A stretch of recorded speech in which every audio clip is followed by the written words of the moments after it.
I want to go home, or at least see what used to be of my house, says Anna, as she holds tight onto the strange woman creature's hand. Of course, says the woman creature. And by the way, my name is Aluka. Anna, still holding Aluka's hand, uses her other hand and grabs a hold of the bed and begins to partially pull herself up before her legs give out, and she almost falls to the ground. But Aluka holds her hand tight, preventing her from fully falling down. I can't stand, says Anna. It's okay, says Aluka. With time you will regain your strength. Aluka then begins to speak loud in an unfamiliar language that almost sounds like the hissing of a reptile. Anna can then see a man who also appears deformed enter the room in a very strange way, almost as if he is floating. She notices his upper body does not move up and down slightly in a normal walking motion. As he comes around the bed, she can see that this man doesn't have legs, but instead the lower portion of his body is long and snake-like. This man, not saying a word, slowly moves his long scaly tail around the bed where it begins to wrap around Anna. Anna's heart begins to race, and fearing what may be next, she slightly squeezes Aluka's hand. The snake man holding Anna with his tail as he and Aluka proceed down a dark hallway. Anna shakes uncontrollably as her mind begins to race, as she tries to make sense of what is going on. How can this be? Nothing makes sense. This is impossible. Where am I? How did I end up here? Aluka told her earlier that she had been dead for a very long time, and they brought her back. What does she mean by a very long time? How long?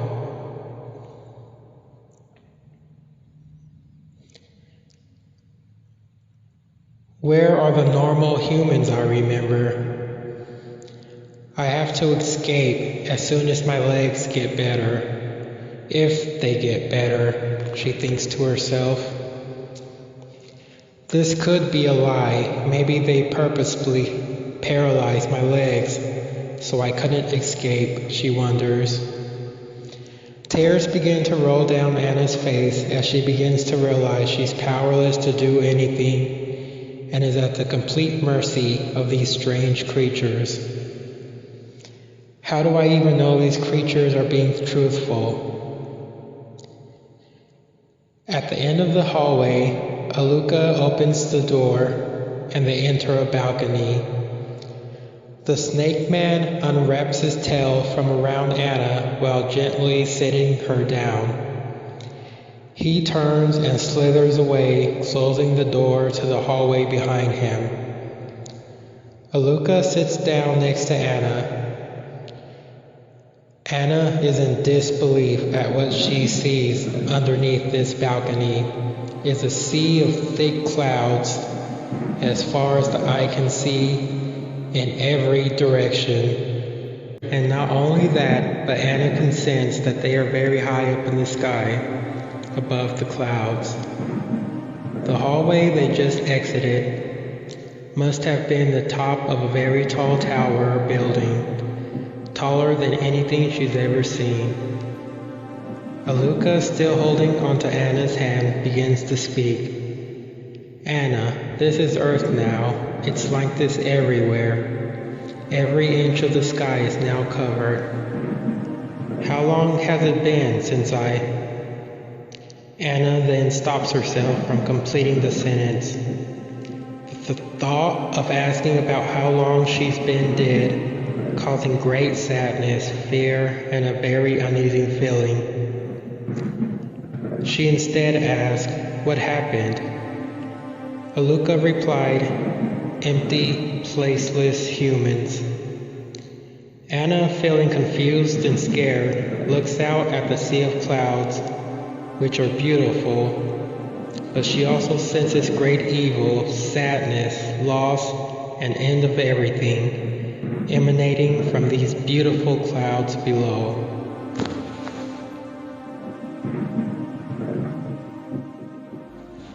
It was always thought that when the end of the world came, it would come from the heavens, a meteor, asteroid, alien invasion, or even a world war.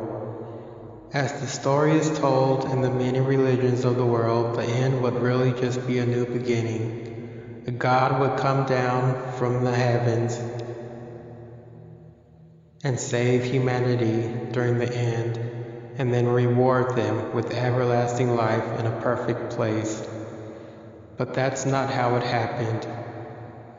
His name is Jafari, his place is placeless, and this individual human entered the world not over politics or religion, and not out of hatred or to feel important.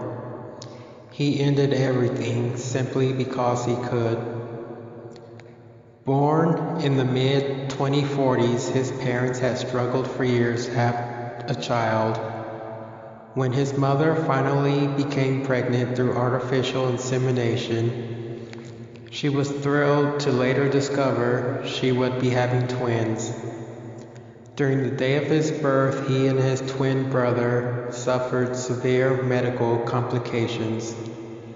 His twin brother died a few hours after birth. Jafari, on the other hand, although sick and in and out of hospitals for the first 6 months of his life, eventually became a healthy baby and was his mother's pride and joy.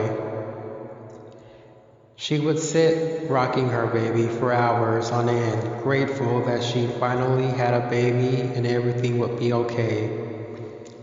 Little did she know her baby would grow up to kill more people than every war, famine, and plague combined. He would cause more destruction than even the asteroid that wiped out the dinosaurs. By the late 21st century, genetic engineering became as common as the computer of your day.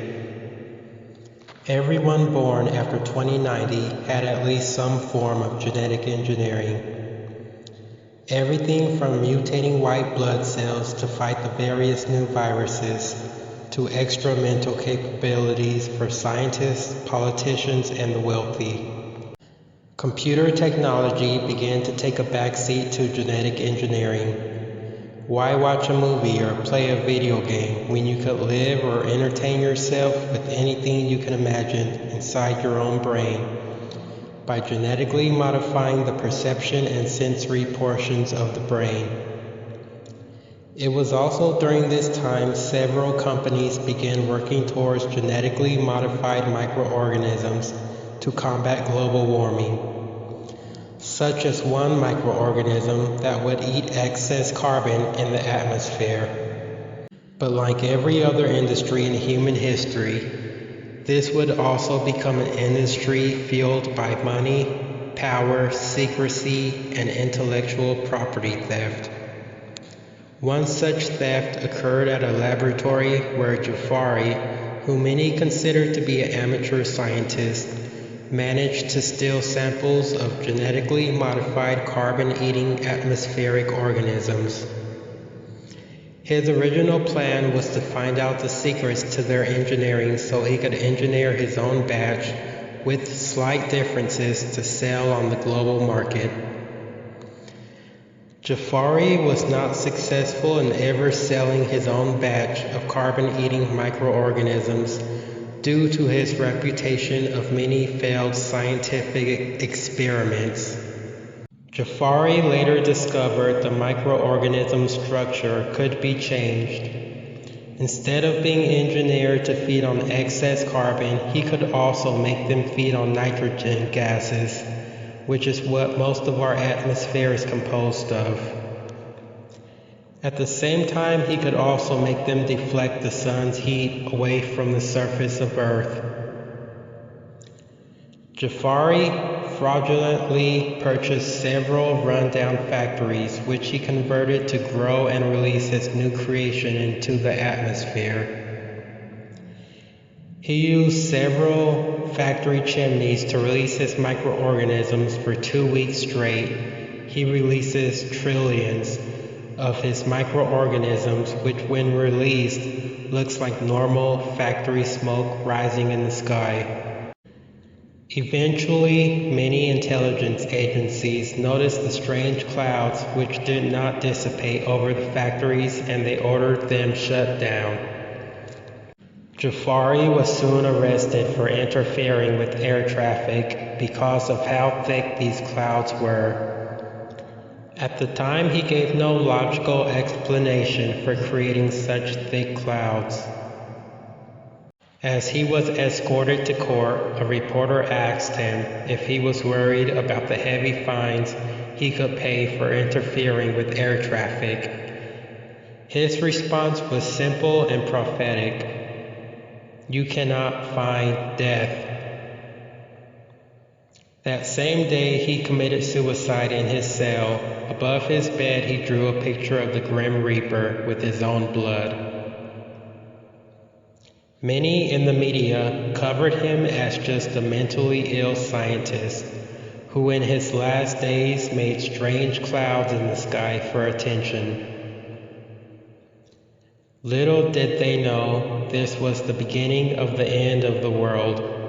Over the next few weeks, the clouds grew at an exponential rate. First, they only hovered over the oceans. Most scientists agreed the clouds would eventually dissipate. It wasn't until the clouds began to appear over land that the world began to realize how destructive the clouds were. The first country to experience full cloud coverage was Japan. After 2 days of full cloud coverage, Japan's summer temperature dropped from 90 degrees Fahrenheit to 30 degrees. Upon closer inspection of these clouds, it was discovered that they were actually trillions upon trillions of microorganisms per square mile. It was also discovered that the tops of their bodies, which always face away from the land, had a reflective surface genetically engineered onto them that reflected the sun's heat away from the surface of Earth.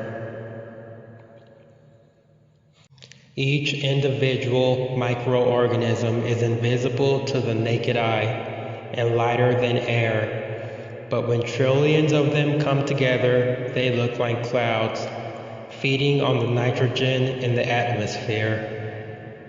For the first time in recorded human history, all nations of the earth united in declaring war on the microorganism clouds, with everything from lasers, missiles, radiation, and even several nuclear explosions were used to try and at least slow down the growth of the clouds.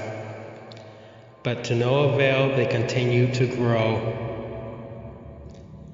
2 weeks after Japan was first fully covered, the clouds had spread to cover the rest of the planet.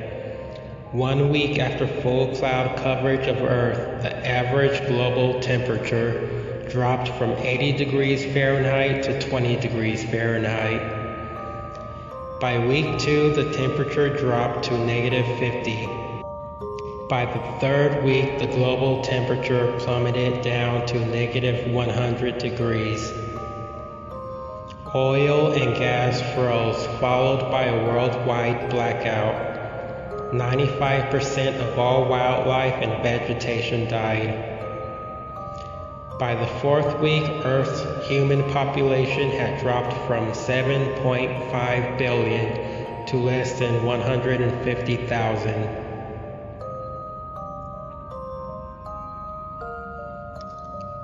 Aluka then stands up and while looking out at the clouds says, "It has been almost 400 years, and the few of us left merge our DNA with the DNA from animals in order to survive.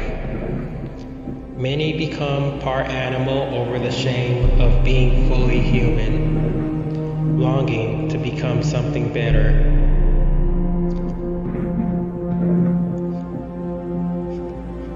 Food is scarce, and animal DNA allows us to hibernate for months at a time when food can't be found. Also, during hibernation, we can dream anything we wish. Many of us spend the majority of our lives hibernating, living in a sort of heavenly dream. We are also faster, stronger. We have heightened senses, the ability to give birth to dozens of children within a single pregnancy, along with the ability to interpret the world through the eyes of something more than just human eyes. We are the 6th stage of human